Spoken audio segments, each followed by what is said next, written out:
Assalamualaikum warahmatullahi wabarakatuh. Perkenalkan, kami dari kelompok 2 izin mempresentasikan hasil kerja dari kelompok kami. Di sini kami akan mempresentasikan tugas besar mata kuliah rantai pasok yang diampu oleh Ibu Prabodi Arsiwi ST MSc. Terlebih dahulu, izinkan kami memperkenalkan anggota dari kelompok kami. Ada saya sendiri, Arti Iqbal Fauzi, dengan NIM E12 2019 01354, dan teman saya Ardian, saya persilakan.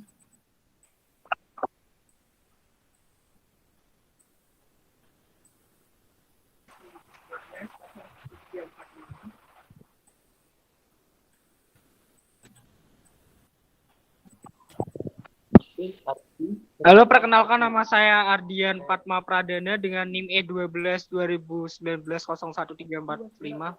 Lanjut ke Mbak Maharani. Saya Maharani Kumala Jatuh dengan NIM E12 2019 01366. Lanjut ke Mas Raffi. Perkenalkan, nama saya Muhammad Arif Fatari dengan NIM E12 2019 01385. Dan yang terakhir bisa lanjut Mas Jihan. Ya, saya Ahmad Jihan Ramdhani Asnawi dengan NIM E12 2019 01333. Baik, di sini kami akan mempresentasikan tentang rangkuman yang telah kami rangkum bersama tentang jurnal internasional yang berjudul Exploring Land and Green Supply Chain Performance Using Balanced Scored Perspective. Di sini kami telah menerjemahkan jurnal ini menjadi bahasa Indonesia dan kami meringkasnya, merangkumnya dalam bahasa Indonesia. Langsung saja kami mulai. Mungkin dari pendahuluan, menjadi ramping atau hijau adalah tren yang mulai disadari oleh banyak produsen di era penghematan ekonomi dan tanggung jawab lingkungan. Tidak seperti rantai pasok ramping yang berfokus pada cara untuk meningkatkan operasi dan mengurangi pemborosan dari perspektif pelanggan. Inisiatif hijau mencari cara untuk menghilangkan pemborosan dari perspektif lingkungan. Melihat operasi dari perspektif ramping atau hijau memiliki manfaat tidak hanya bagi lingkungan, tetapi juga bagi produsen dan pelanggan. Berdasarkan tinjauan literatur, kami mengembangkan model konseptual yang menggabungkan rantai pasok ramping dan hijau ke dalam sistem pengukuran kinerja menggunakan pendekatan Balance Score Based atau BSC. Jadi di jurnal ini dia membahas tentang bagaimana menghubungkan balance scorecard ini BSC dengan land manufacturing bagian SCM dan green supply. Untuk menurut teman-teman gimana nih untuk pendahuluannya nih? Mungkin dari Mas Raffi.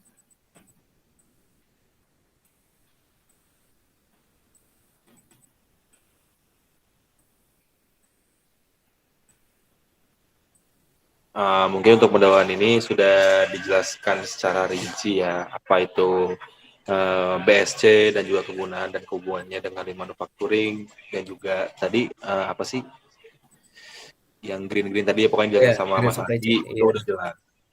Menurutku seperti itu sih. Kalau menurut teman-teman yang lain untuk pendahuluan ini bagaimana teman-teman?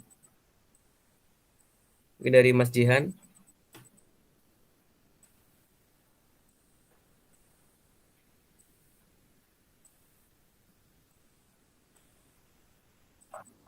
Ya sangat bagus sih, karena ini utamanya kan pada lingkungan ya. Iya. Dan juga untuk mengurangi pemborosan dan perspektif pelanggan. Kalau dari Mbak Kumala sendiri bagaimana tanggapannya untuk pendahuluan dan judul dari jurnal ini?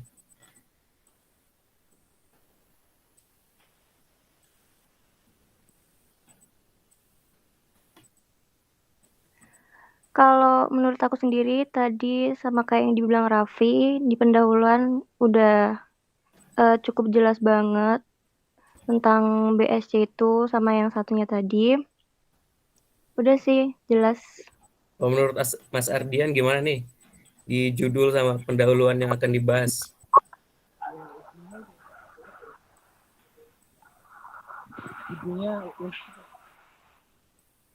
Itunya udah menarik banget, soalnya udah ngebahas juga soal isu-isu lingkungan, digabungin sama ya, pengelolaan rantai pasok ini. Oke, mungkin kita lanjut ya ke tujuan. Tujuan dari jurnal ini atau rantai pasok hijau bertujuan untuk meminimalkan dampak lingkungan. Paradigma tersebut mengubah praktik supply chain management atau SCM untuk mendapatkan rantai pasokan yang lebih efisien dan berkelanjutan. Dan juga jurnal ini berupaya mengumpulkan sejumlah langkah yang mengintegrasikan pertimbangan LAN atau green ke dalam keputusan strategis dan operasional. Dengan menggunakan pendekatan BSC, ini berfokus pada adopsi rantai pasokan hibrida yang mencoba memahami kesamaan pemikiran hijau dan LAN dan bagaimana perusahaan dapat mengambil manfaat dari pendekatan holistik dalam mengelola kinerja di tingkat strategis. Mungkin tujuannya juga udah menjerumus dan udah jelas ya teman-teman.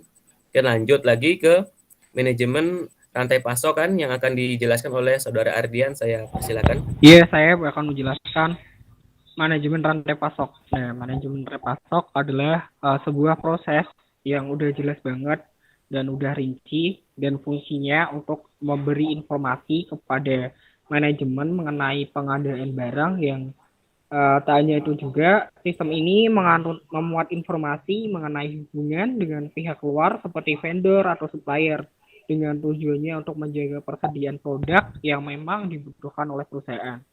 Dengan demikian, semua bisnis yang berjalan bisa berjalan dengan maksimal. Sistem manajemen ini juga menyangkut semua aspek, misal dari pengiriman, pemesanan, pengadaan bahan baku, dan penyebaran informasi hingga pengembangan produk terbaru. Teman-teman sendiri ada tanggapan nggak mengenai penjelasan dari manajemen rantai pasok? Mungkin dari Mas Ardi udah jelas belum sih?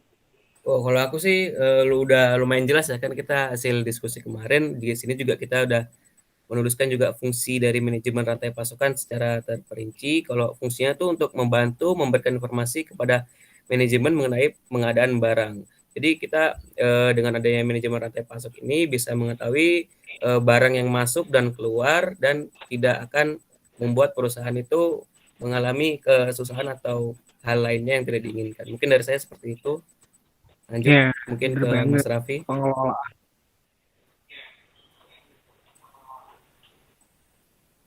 Mas Raffi tanggapannya apakah udah cukup?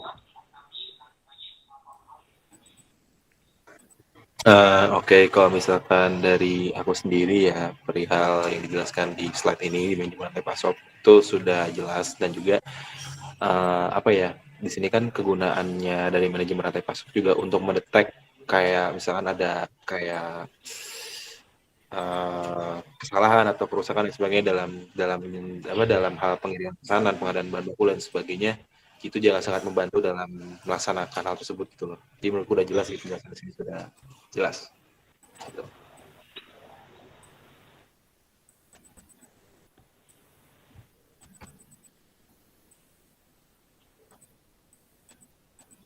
Dari Mas Jihan barangkali. Kalau menurutku sudah sangat jelas sih. Terus tadi juga udah disebutkan sama Ardi dan Raffi juga tentang dalam manajemen rantai pasok ini. Dan di sini juga sudah tertulis sangat jelas sih.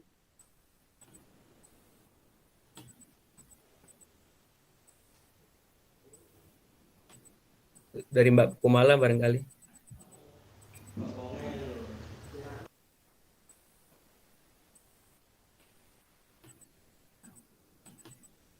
Mungkin kalau nggak ada bisa saya lanjut. Oke. Untuk line manufacturing supply chain ini ada penjelasannya, yaitu GNC dan Giovanni dari tahun 2012 dan Das dari 2012 menekankan bahwa pendekatan line pada rantai pasok merupakan salah satu strategi atau keunggulan kompetitif dalam mencapai sustainability aktivitas perusahaan. Lean adalah upaya terus-menerus untuk menghilangkan pemborosan atau waste dan meningkatkan nilai tambah produk atau barang dan jasa agar memberikan nilai kepada pelanggan. Itu menurut Gaspers tahun 2007 dan lagi menurut customer value. Pada dasarnya pendekatan ini bertujuan meningkatkan nilai kepada pelanggan dengan meningkatkan rasio value added terhadap waste secara terus-menerus. Plan supply chain management merupakan strategi rantai pasok yang didasarkan pada biaya dan pengurangan waktu proses rantai pasok pada keseluruhan untuk efektivitas. Mungkin sudah jelas ya teman-teman. Mungkin kita lanjut ke berikutnya. Ini masih penjelasan dari yang tadi ya. Ancato de Duarte tahun 2020 dan CN Giovanni tahun 2018 menjelaskan bahwa fokus LSM adalah upaya mengoptimalkan proses dari semua rantai pasok, mencari penyederhanaan, mengurangi limbah, dan mengurangi kegiatan yang tidak memberikan nilai tambahan.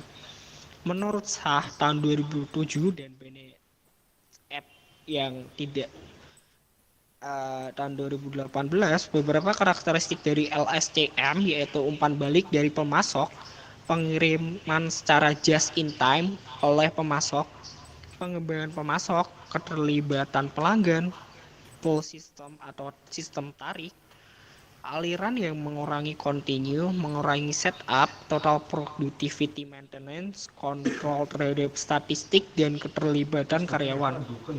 Dengan konsep-konsep LSCM perusahaan diharapkan dapat meminimalisir kegiatan yang tidak bernilai tambah dan tidak menekan biaya produksi sehingga produktivitas dapat ditingkatkan, tetap menjaga kualitas produk yang dihasilkan tetap terjaga. Baik, Itu mungkin mengenai sudah. tadi yang udah dijelasin dan udah detail sih. Iya.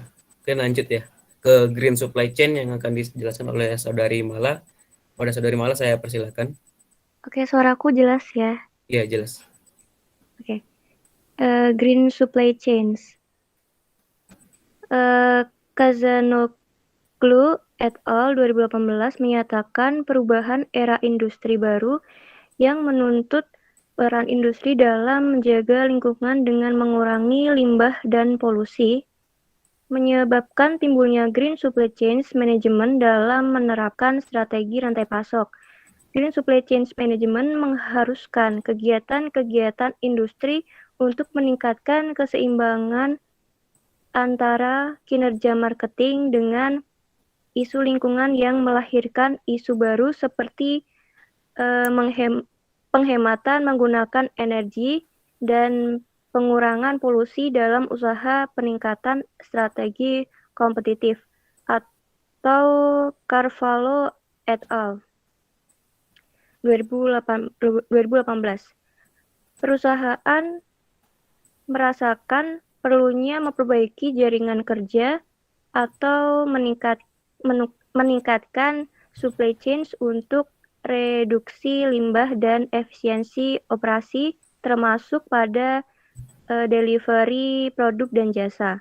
Sehingga tujuan dari green supply chains adalah untuk mempertimbangkan pengaruh lingkungan dari semua produk dan proses, termasuk pengaruh lingkungan yang berasal dari barang atau produk dan proses mulai dari bahan baku sampai dengan produk jadi dan final disposal produk tersebut.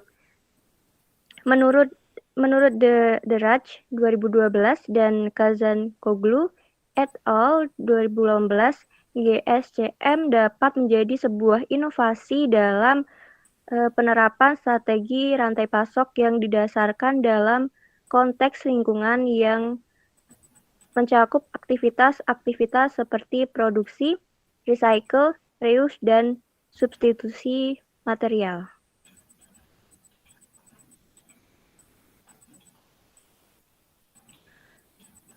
Selanjutnya, Balance Scorecard atau BSC.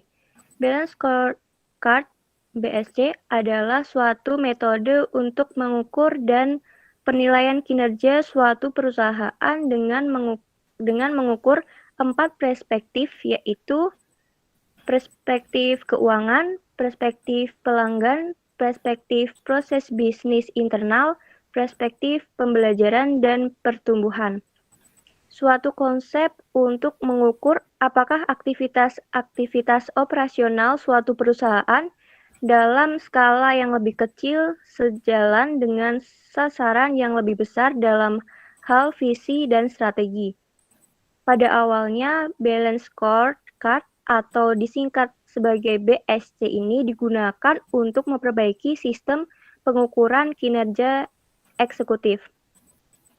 Dengan Balance Scorecard atau BSC, perusahaan jadi lebih mengetahui sejauh mana pergerakan dan perkembangan yang telah dicapai. Dengan adanya Balance Scorecard atau BSC sangat membantu perusahaan untuk memberikan pandangan menyeluruh mengenai kinerja perusahaan agar kinerja lebih efektif dan efisien. Dibutuhkan sebuah inovasi akurat yang mewakili sistem kerja yang dilakukan.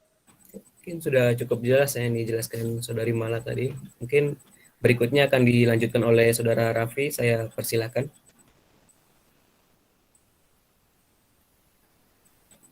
Oke, akan saya teruskan presentasinya. Di sini masuk ke subbab menghubungkan balance scorecard dengan rantai pasok. Salah satu metode pengukuran kinerja supply chain adalah balance scorecard atau BSC. Sebelumnya, BSC digunakan untuk mengukur kinerja keuangan saja. Namun, saat ini telah banyak perkembangan hingga digunakan dalam pengukuran kinerja SCM. BSC memiliki kelebihan daripada metode penilaian yang lain, yaitu dapat mengukur secara menyeluruh dan berimbang. Pengertian dari menyeluruh dan berimbang adalah BSC mengukur dari beberapa aspek yang meliputi keuangan dan non-keuangan, jangka pendek dan jangka panjang, intern dan extern. Balance Scorecard merupakan seperangkat peralatan manajemen yang digunakan untuk mendongkrak kemampuan organisasi dalam melipat gandakan kinerja keuangan yang mencakup 4 perspektif, yaitu 1 keuangan, 2 pelanggan, 3 proses bisnis atau intern, dan yang terakhir adalah pertumbuhan dan pembelajaran. BSC termasuk ke dalam pengukuran kinerja supply chain sistem non-finansial. Lalu di sini ada perspektif rantai pasokan dan balance scorecard.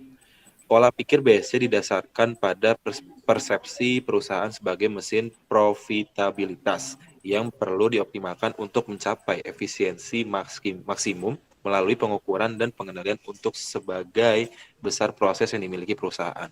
Fokusnya adalah perusahaan tunggal. Kaplan Norton berpendapat bahwa bagi perusahaan, kebersihan lingkungan merupakan keunggulan kompetitif. Sidiropoulos mengacu bahwa ada 3 kemungkinan untuk mengintegrasikan aspek lingkungan dan sosial dalam BSC. 1. Metrik dapat diintegrasikan dalam 4 perspektif standar yang ada. 2. Perspektif tambahan dapat ditambahkan untuk memperhitungkan aspek lingkungan dan sosial. Dan yang terakhir adalah scorecard lingkungan dan sosial tertentu dapat dirumuskan. Baik, mungkin sudah cukup jelas ya tadi penjelasan oleh Saudara Raffi. Mungkin yang berikutnya kesimpulan akan dijelaskan oleh Saudara Jihan. Saya persilahkan. Oke, jadi kesimpulannya dari jurnal ini mengembangkan model konseptual di mana menerapkan langkah-langkah ramping dan hijau mengadopsi perspektif balance scorecard untuk mencapai manfaat pada kinerja rantai pasokan. Beberapa keterbatasan harus diperhatikan karena hubungan antara kinerja rantai pasokan dan BSC yang dihasilkan dari tinjauan pustaka dan tidak ada validasi yang diusulkan. Namun terbukti dari perspektif penelitian, literatur, dan manajemen bahwa SCM akan mendapat manfaat dari pendekatan BSC untuk menyelaraskan dengan tujuan bisnis. Kami menyimpulkan bahwa jika perusahaan mengambil tindakan dengan menghubungkan sistem pengukuran kinerja dengan praktik Lean Green maka mereka akan berada pada posisi yang lebih baik untuk berhasil dalam inisiatif rantai pasokan mereka. Penelitian masa depan di luar penelitian ini adalah untuk mengidentifikasi pendekatan spesifik yang mendukung strategi rantai pasokan ramping dan hijau tertentu. Model yang diusulkan dapat diperiksa melalui konteks yang berada di SCM. Akan bermanfaat juga untuk mengetahui apakah beberapa atribut Lean Green lebih penting daripada atribut lainnya sehubungan dengan kinerja organisasi. Baik, mungkin itu untuk kesimpulan seluruh jurnal yang kita rangkum ya. Mungkin kita akan diskusi lagi bentar. Mungkin menurut Mas Jihan sendiri kesimpulan ini dan seluruh yang kita telah diskusikan tadi, bagaimana menurut Mas Jihan sendiri? Ya, sebenarnya sangat menarik ya, karena konsep utamanya yaitu menjelaskan dengan aspek terhadap lingkungan dan juga dengan perusahaan. Dan untuk model BSM-nya itu tadi sangat lengkap karena menggunakan konsep untuk menghitung finansial dan non finansial dan juga jangka pendek jangka panjang. Kalau menurutku itu sih. Mungkin yang Baik. lainnya. Dari Mas Raffi, bagaimana Mas Raffi? Ya, kesimpulannya dari sistem yang kita bahas ini dapat menunjang perusahaan agar lebih dalam produksi dan sebagainya, itu juga yang berhubungan entah dari riba dan sebagainya, itu bisa dikelola dengan baik dan benar dan bisa menghasilkan output yang jelas dan juga bisa malah mendapatkan dari perusahaan tersebut bisa mendapatkan profit dan juga meminimalisir kerugian yang akan didapatkan oleh perusahaan itu sendiri. Mungkin seperti itu sih. Kalau dari Mas Ardian sendiri? Kalau dari aku sendiri udah bagus sih, perusahaan bener kalau pakai sistem ini, perusahaan tuh bener-bener perhatiin juga aspek lingkungan yang harus dijaga juga, nggak melulu soal yang lain sih, karena juga lebih ke pembudidayaan lingkungan dan pengurangan hal-hal yang enggak. Baik. Mungkin dari Mbak Mala sendiri ada tanggapan?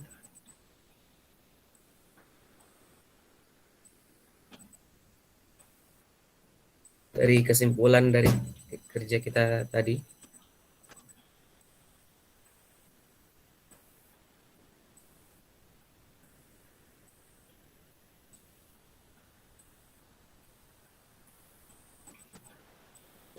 Mungkin Mbak Mala terkendala jaringan ya. Kalau dari aku sendiri mungkin ya memang sudah benar, sudah cukup baik, sudah cukup lengkap dari jurnal ini, ya bisa membantu jika diterapkan dalam perusahaan. Benar dari kata teman-teman tadi, dari input yang dilakukan perusahaan dari raw material hingga sampai ke konsumen bisa dikelola dengan baik dengan metode-metode yang sudah dijelaskan tadi, yaitu balance scorecard dan juga bisa dihubungkan dengan lean dan green supply chain management, sehingga bisa meningkatkan profit dan keuntungan untuk perusahaan dan meminimalisir kerugian dan hal-hal yang tidak diinginkan. Mungkin seperti itu dari saya.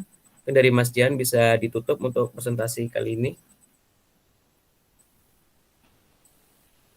Baik, sekian presentasi dari kelompok kami. Kurang lebihnya mohon maaf. Wassalamualaikum warahmatullahi wabarakatuh. Waalaikumsalam warahmatullahi wabarakatuh.